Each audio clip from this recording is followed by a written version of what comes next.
welcome to the third game of the evening. Though a bit of a note on the previous game, Octonaut. Yeah, it turns out the game has been delisted from the PlayStation Store, so you can only pick that up on the PC as far as we can tell. Yeah, no word if it's going to be relisted under a different name or whatever, so keep an eye out for that. hmm in the meantime, we got Spacejacked here. And no, it doesn't have anything to do with intergalactic bathroom stalls. Got to remind the people that we're not for children every once and again. Mm-hmm. Anyway, but yeah, Spacejacked is more you've been hijacked by space aliens. And like repeatedly, like every day for like 10, a long time. 10 days. Yeah. At least in Act 1. I'll preface this. I got to the end of Act 1. I meant to play more of this, but I got caught up in Super Hot this week, so that did not happen. But, you know, it's like we don't sweat too much about progress in games if we can nail down the fundamentals and such. Mm-hmm. And, yeah, this game is pretty simple in terms of genre conveyance. It's a mashup. It's a side-scrolling platformer tower defense game. You know, mixed in with some low G-man / VVVVVV in it, in that you can flip up and flip down. Instead of jumping, Yeah.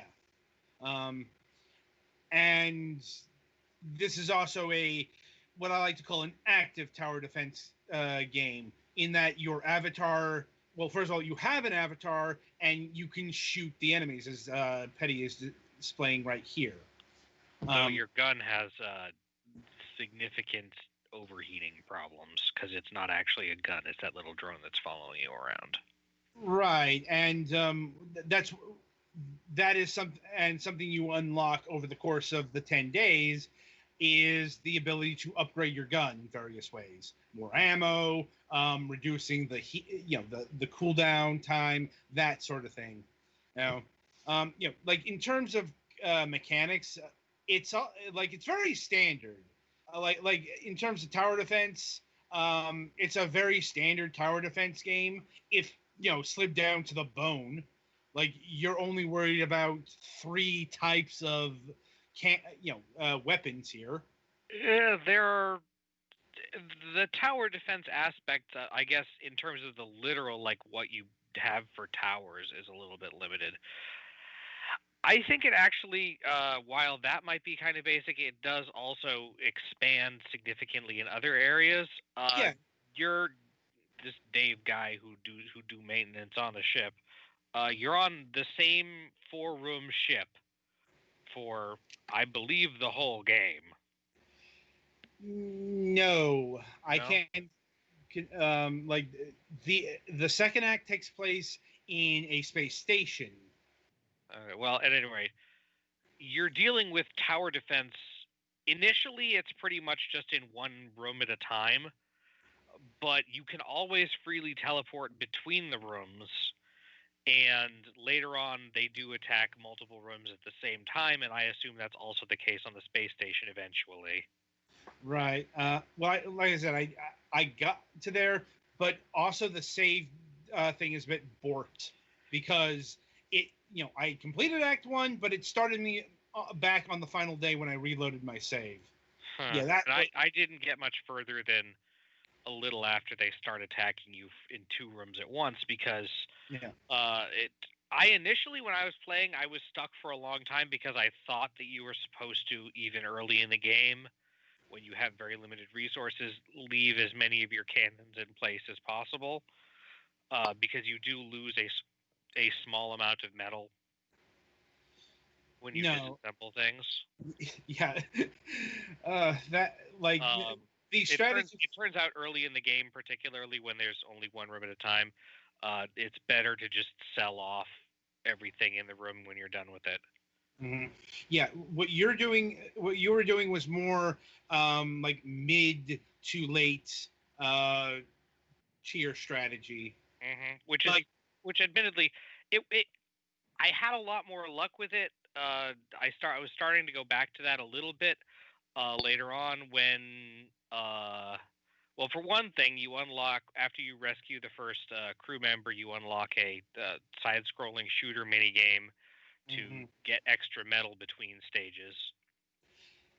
Yes, it's very. And you also just from defeating the enemies, you build up your amount of metal more, so that you don't literally have no metal left to build things. Right. Though you are still going to want to disassemble things fairly frequently, because once they start introducing any variation in enemies, many of them will move in ways such as that you will install defenses against one type, and then another type will spawn, and they will not get hit by like any of the things. And the quote-unquote boss encounters that are basically jellyfishes that go straight for the terminal, because each of the rooms you have access to has a core terminal in it, which you can pay metal to repair, but you really want to not do that because it's not very efficient, and they get healed by about a quarter in between, at least on the ship, between days. But yeah, so you have potentially more than one target area active that the enemy's going for, but the bosses that are like jellyfish that go straight for it are really difficult, because you have to install defenses that like cover the path that they take, which is different from everything else. And sometimes they can shoot onto the terminal instead of just having slowdown stuff near it. As is usual in tower defense type games, the slowdown AoE thing is pretty useful, but you do also need guns to do actual damage. I had a hard time deciding where to put the lasers, because they fire so slowly, but they're very powerful. Now, in terms of upgrades, pretty standard there as well. Like, you know, it increases the area of effect and to some extent the area of effect and the damage, I believe. Also, the last scientist you unlock will allow you to switch types for each weapon, and they have different functionalities, like the time dilation device. That, like, its first setting is it operates in bursts damage. The second type, it will always be on, but it won't do any damage. You dropped out in that. So the first version of the slowdown one does damaging slowdown pulses, and the second one just emits a non-damaging slowdown field. Yes, that is correct. Yeah, so your first goal is to, after like the first day, all of the other scientists who work on the ship except for your boss get kidnapped. So you spend the next like 10 days rescuing them, basically, or 7 days, 10, whatever. It's 10. The first part. Yeah, mind you, you're also using these rooms for the challenges and the other modes. You know, you got challenge mode, you got endless mode, you got time attack mode, that kind of deal. Once again, you know, in terms of challenges are giving you a scenario and giving you a limitation to complete it, such as you can't use your gun, or you have to fight way more of a certain kind of enemy. And endless mode is pretty self-explanatory. I imagine it ramps up over time. Like, if they have any semblance of game design, of course it does. Overall, I think this is a pretty good. They're also, I appreciated that it gives you a two different modes. You have the quote-unquote intended mode, which is action mode, where you have like 15 seconds to prep for waves, and the planner mode that gives you like 30 seconds. I was playing on planner mode because I need time to think about this kind of thing, and also when you are playing in a mode that gives you way more time than you need, you can still fast forward through the early part of the countdown or through the end of the countdown. So that was a nice thing. Overall, this game isn't for me. I'm not great at like tower defenses are. I have a hard time if the ideal strategy is more than just really super tank around your base. Yeah. And in this case, you have very limited places that you can build things.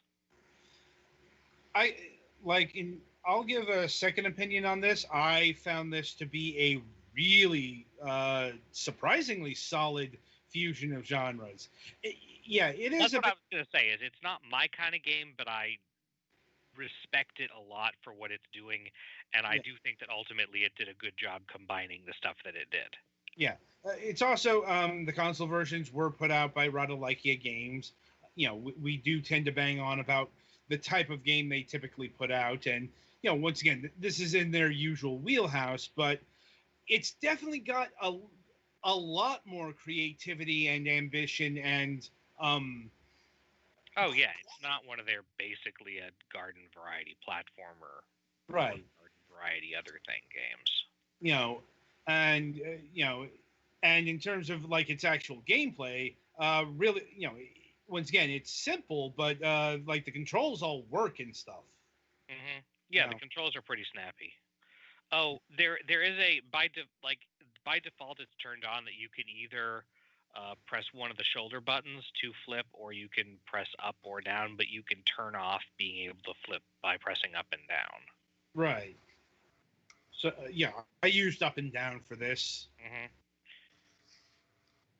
Mm-hmm. Yeah. Music is once again appropriate. Chiptune fares. Not all that memorable, and you can get the soundtrack for free on Steam. In terms of pricing, sort of a good news, bad news situation. The good news is it's got price parity. The bad news, that price is more than your typical Radolikia game. But once again, I think that does show in the in the everything. What is it, like $10? $10, yes. Yeah, I'd go to $10 for this. I think it's worth that. Yeah, it's like $10 is definitely a recommend for me as well. What about you? The mechanics are deeper, and there's more room for creativity and stuff than just some of the really bland $5 ones.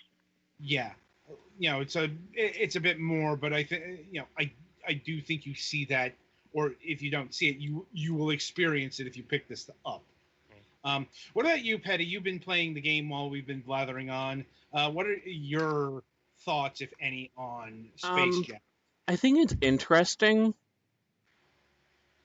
I don't know how deep I'd go into it, just because, again, this also isn't my cup of tea, really. Yeah. But yeah, to each their own and whatnot and so forth. Again, like I said, my usual strategy in tower defense is to identify choke points, which doesn't work when where the enemies spawn from keeps changing. Upgrade the shit out of those with slow down things, and then stuff to hammer in while their stuff is being slowed down. All right. And yeah, so Spacejacked is a pretty solid experience. And it being the game that it is, it's going to be the same no matter what platform you get it on. So be sure to pick it up today. It's not exactly going to be taxing any processors that heavily.